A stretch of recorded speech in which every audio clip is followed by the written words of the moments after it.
Salam aleykum.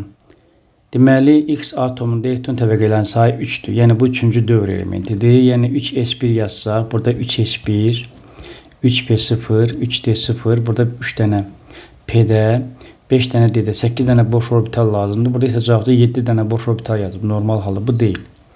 3s2 yazsaq, yenə də 3p0, 3d0 olacaqdır. Yenə burada 8 dənədir, bu da deyil.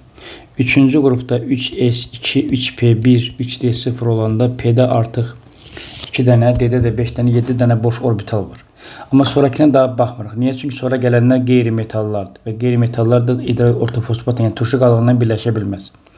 Ona görə biz bunda dayanırıq. Yəni X burada əsasən 3-cü qrup elementidir. Hidro ortofosfat da bilirsiniz ki, qabaq H3PO4 idi. 2 hidrogeni çatışmır. X2, HPO4, 3 və burada 20 atom olduğunu müəyyən edirik.